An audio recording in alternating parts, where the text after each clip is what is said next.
अयोध्या में अभी राम मंदिर का भूमि पूजन भी नहीं हुआ कि वीएचपी ने एक नया शोषा छोड़ा है। वीएचपी के कार्यकारी अध्यक्ष आलोक कुमार ने एक नया बयान दिया है और उन्हें रामराज की बात की है। उन्होंने अपने बयान में कहा है कि 1989 में श्री राम जन्मभूमि पर भव्य मंदिर के लिए शिलान्यास हुआ था, लेकिन मंदिर का निर्माण शासकीय बाधाओं, राजनीति और न्यायालयों में देरी के मकड़जाल में फंस गया था। उन्होंने कहा कि लगभग 31 साल बाद अब ये सुखद संयोग बना है कि 5 अगस्त को प्रधानमंत्री नरेंद्र मोदी की उपस्थिति में मंदिर का निर्माण शुरू होगा। यही नहीं, वीएचपी की जानिब से कहा गया है कि ये अभियान पृथ्वी पर रामत्व की स्थापना के लिए, रामराज के लिए है। वीएचपी के वर्किंग प्रेसिडेंट ने कहा है कि अब ये उम्मीद की जा सकती है कि लगभग 3 साल के समय में राम भक्त मंदिर के गर्भगृह में विराजमान श्री राम लला का पूजन अर्चन कर सकेंगे। उन्होंने जारी अपने बयान में कहा है कि हमारा विश्वास है कि ये सारी कोशिश सिर्फ एक और मंदिर बनाने के लिए नहीं है। यह अभियान तो पृथ्वी पर रामत्व की स्थापना के लिए, रामराज के लिए है। कुमार ने कहा कि रामत्व एक ऐसे समतामूलक समाज बनाने से आएगा जिसमें सब मनुष्यों को गरिमा मिलेगी, रोटी, कपड़ा और मकान के साथ शिक्षा और रोजगार की भी आश्वस्ति होगी, परिवार के सदस्यों में प्रेम होगा।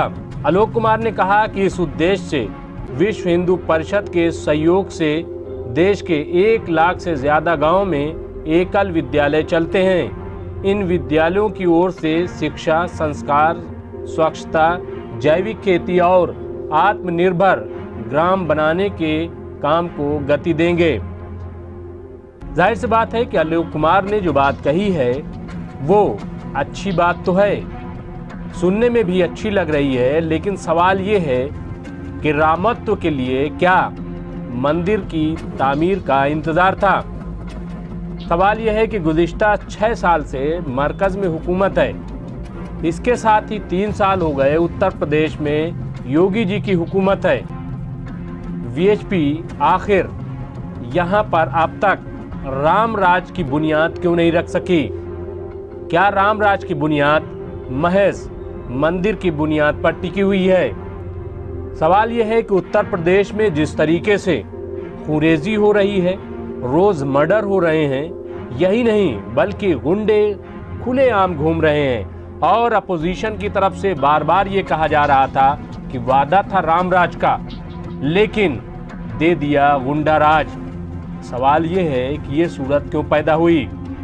क्या बेहतर होता कि राम जन्मभूमि के पूजन के साथ साथ एक अच्छा वातावरण भी उत्तर प्रदेश का होता, पूरे मुल्क का होता, और जैसा कि रामत्व में कल्पना की गई है, जैसा कि खुद वीएचपी ने कहा है कि ये समतामूलक समाज बनेगा जिसमें मनुष्यों को गरिमा मिलेगी, रोटी, कपड़ा और मकान मिलेगा, शिक्षा और रोजगार मिलेगा। तो सवाल ये है कि आज की सूरत हाल क्या है?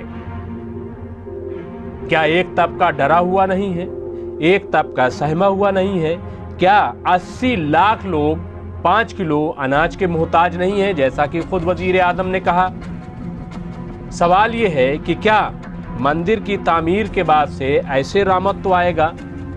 आखिर जिस तरीके से राम मंदिर, भव्य राम मंदिर की तैयारी की गई 6 साल में, या इससे पहले भी, उससे पहले रामत्व की तैयारी क्यों नहीं की गई? आखिर एक ऐसा माहौल क्यों नहीं बनाया गया कि जिसमें इंसानियत नजर आती, हैवानियत दूर हो जाती? लेकिन ऐसा कहीं नजर नहीं आ रहा है। हर तरफ खौफ का माहौल है, हर तरफ डर का माहौल है। रोटी, कपड़ा और मकान के लाले पड़े हुए हैं, रोजगार लोगों के छिन गए हैं। सवाल ये है कि आखिर वीएचपी किन बुनियादों पर ऐसा दावा कर रही है? क्या बीजेपी की तरह बीजेपी भी महज जुमलेबाज हो गई है? आलोक कुमार को समझना चाहिए कि इसके लिए हिकमत अमली की ज़रूरत है। सवाल ये है कि उनके पास ऐसी कौन सी हिकमत अमली है जिससे रामत्व की स्थापना हो पाएगी। डॉक्टर नाथा खातून, रिपोर्ट, MMC न्यूज इंडिया, नई दिल्ली।